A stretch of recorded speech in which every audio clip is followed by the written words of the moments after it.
Good evening. You're tuned in. Welcome to today's edition of Focal Point. I am Itunu Shone. Here's the news in details. Starting off from the national scene, it is already the summer holidays in Benin. Despite this period of rest, learners are taking part in the curricular activities offered by the schools. However, the purchase of school supplies for the coming academic year remains a concern for parents. More details in the report.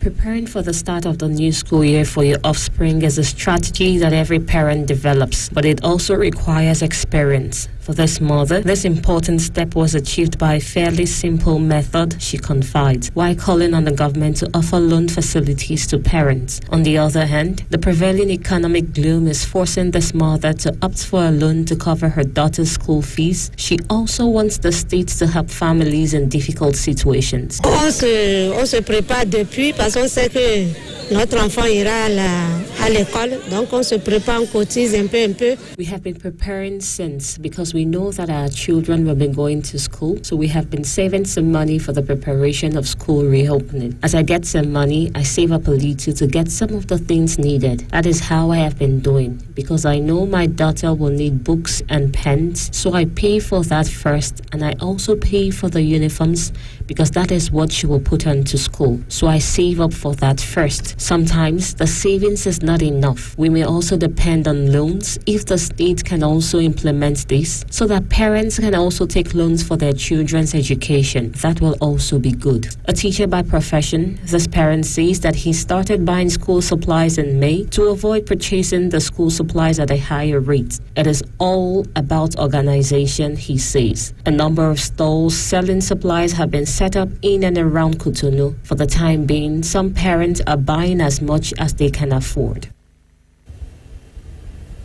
Moving on to the Nigerian scene, Nigeria's unreliable power grid is not only slowing down the country's economic growth, but health workers says it can lead to unwanted hospital shutdowns at night.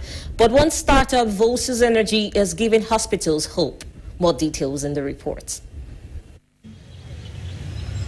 For most rural dwellers in Nigeria, hospitals or health centers closing at dusk has become a norm because of an unreliable or weak electricity supply. In areas where hospitals must operate at night without electricity, health workers attend to their patients using flashlights or lanterns. This used to be the situation at the Primary Health Care Center in Karu, an urban area outside the capital, Abuja. Staff nurse Rose Bawatonga explains. Honestly, we are not finding things easy. It was really a bad situation for people working, especially at night duty. Like in terms of conducting delivery, the nurses don't even agree to do night duty here because there was no light and they are so scared. Tonga said storing medicines like vaccines has been an issue. And it is not just health workers that are impacted by lack of electricity, but also patients in need. Even the women, the pregnant women, they don't even like coming. So sometimes the nurses will be at home. Once they reach here, they will now place a call. Somebody is on label. But things have changed at the Karu Health Center.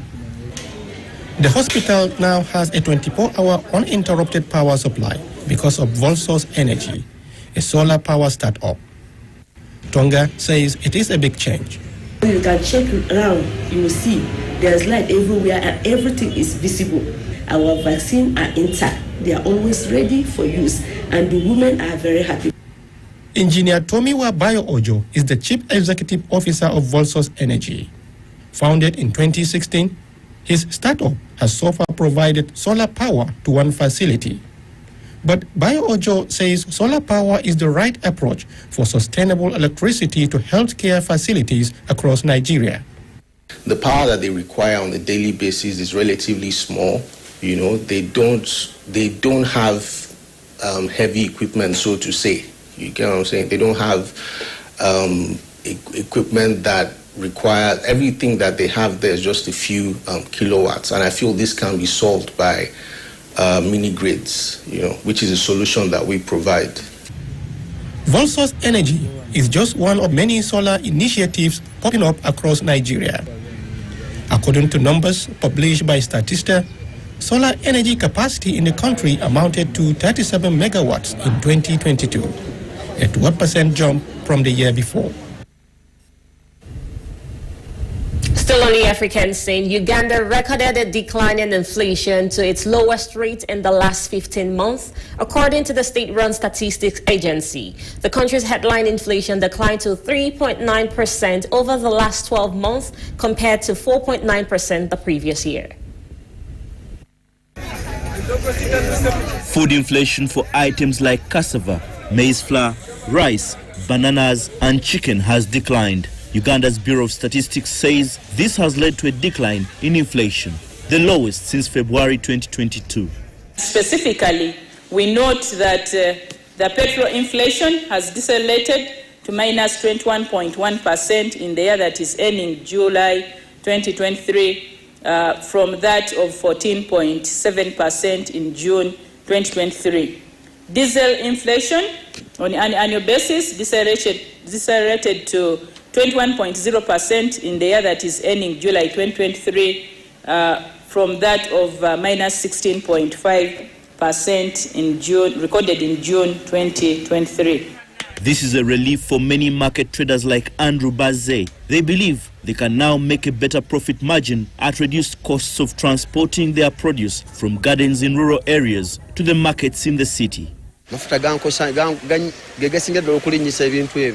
price of fuel determines the final cost of the products that we sell. It does not matter whether it's food or cement. The cost of fuel controls everything. We ask the government to pay attention to the price of fuel. It's the basis of all the issues. The government says Uganda is on the path to recovery after the effects of the COVID-19 pandemic supply chain disruptions and recently the global economic shocks from the Russian-Ukraine conflict. Growth is estimated at 5.3% for the fiscal year ending 22-23, up from 4.6% last financial year. This is shown by the agricultural sector recovery, resilience of the service sector, and considerable household consumption. The Ministry of Finance also attributes the decline in inflation to the well-coordinated fiscal and monetary policy of the Bank of Uganda. Inflation is now below the central bank target of 5%, down from 10.7% in October last year. The main driver has been food, due to the favorable weather conditions that have helped farmers increase production.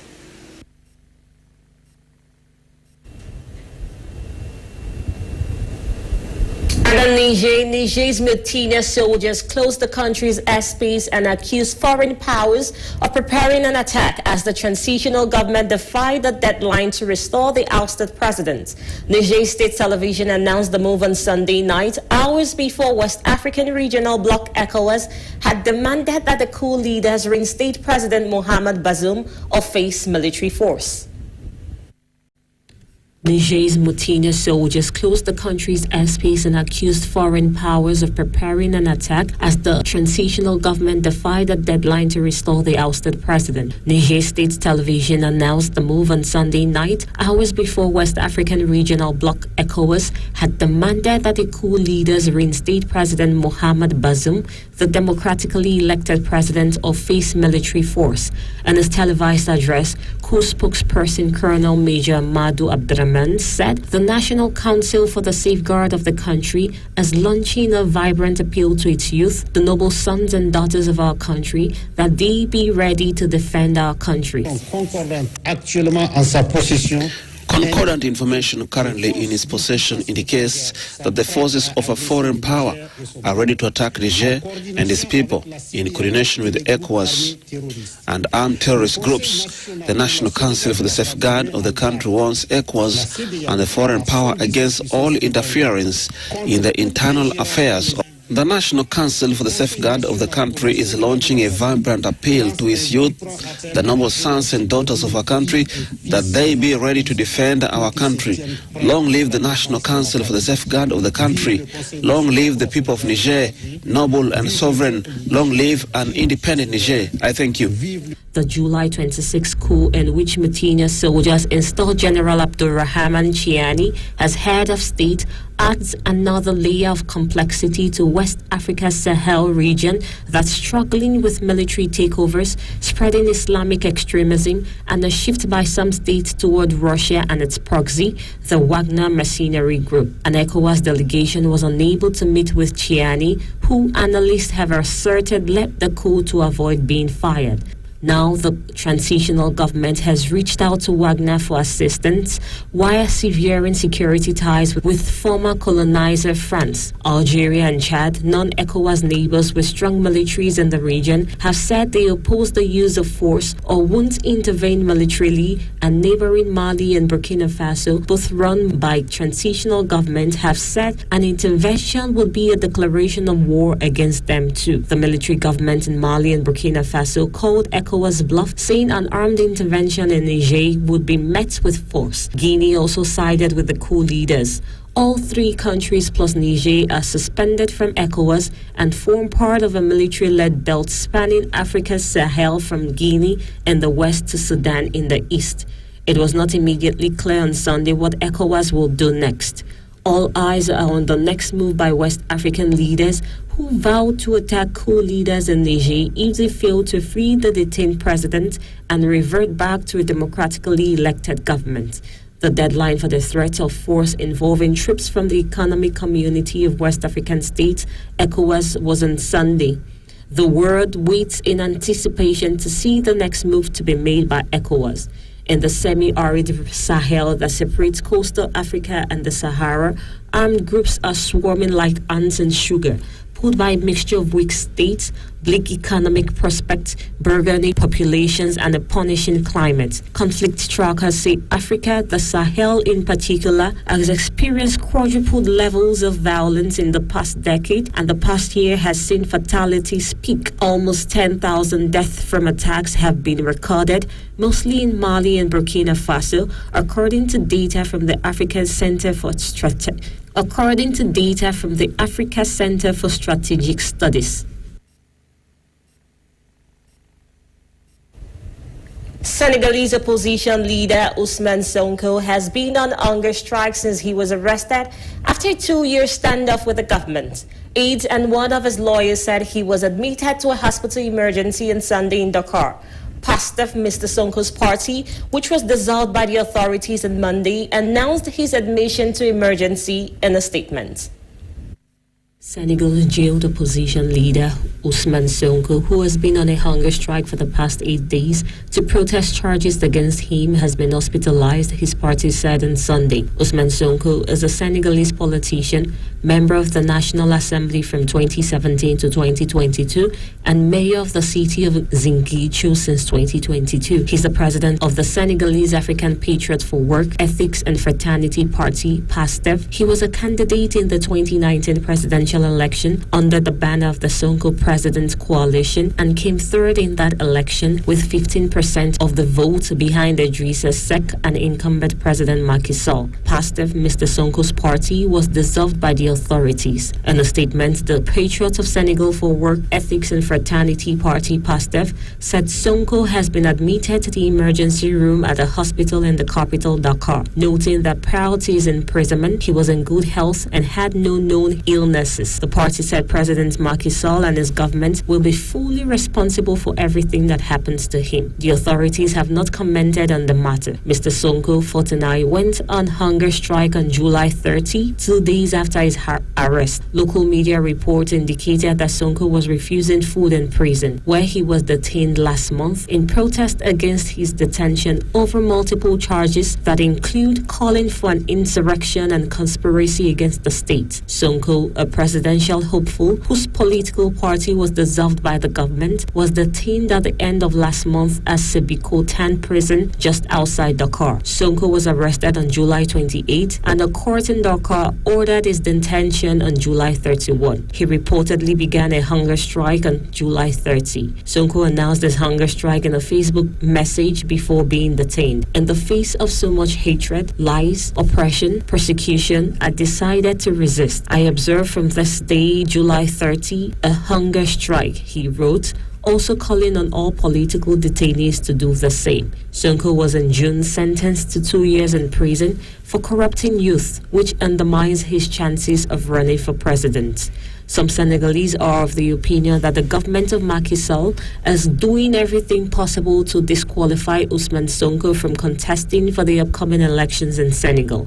On July 4th, 2023, millions across Senegal let out a sigh of relief when President Macky Sall announced in a nationwide address he would not run for a third term. A 2016 constitutional referendum barred presidents from serving more than 2 5-year terms, but Sall, elected 4 years earlier, had long maintained that he was eligible to stand for another mandate. The new law, he argued, effectively resets the clock on his term limits.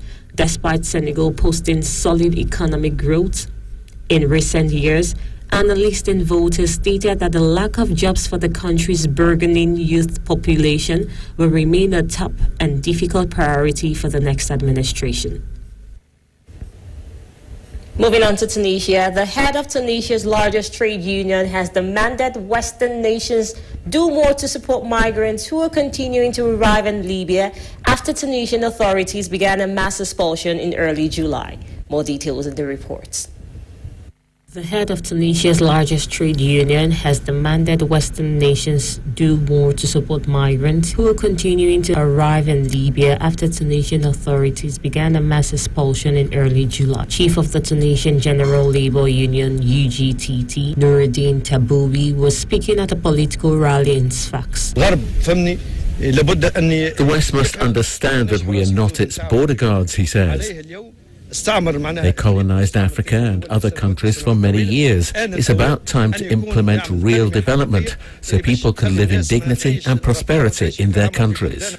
Around 250 UGTT members had gathered in Sfax to commemorate the death of activists in 1947 during the French protectorate in Tunisia. Taboubi also questioned whether Tunisia's new Prime Minister Hamed Achani, appointed by President Kais Saied on 1st of August, would have any real power and said the country should better reflect its society's many elements. The point is not in changing faces, but in changing policies and strategies, he says. Does the new Prime Minister have the power to take decisions? Will he be open to the components of the society to overcome the difficulties and challenges in our country? Kais Saied, who was democratically elected in October 2019, seized all powers on July 25, 2021, and has governed since then by presidential decree. He can dismiss his head of government or ministers at any time. Tunisia currently faces shortages and is running out of cash after being strangled by a debt of 80% of GDP and a policy of the state buying basic products before putting them back on the market at subsidized prices. And here we conclude today's news edition, coming to you live from Gulf TV Africa. I am Itunu Shoneye. Have a lovely evening.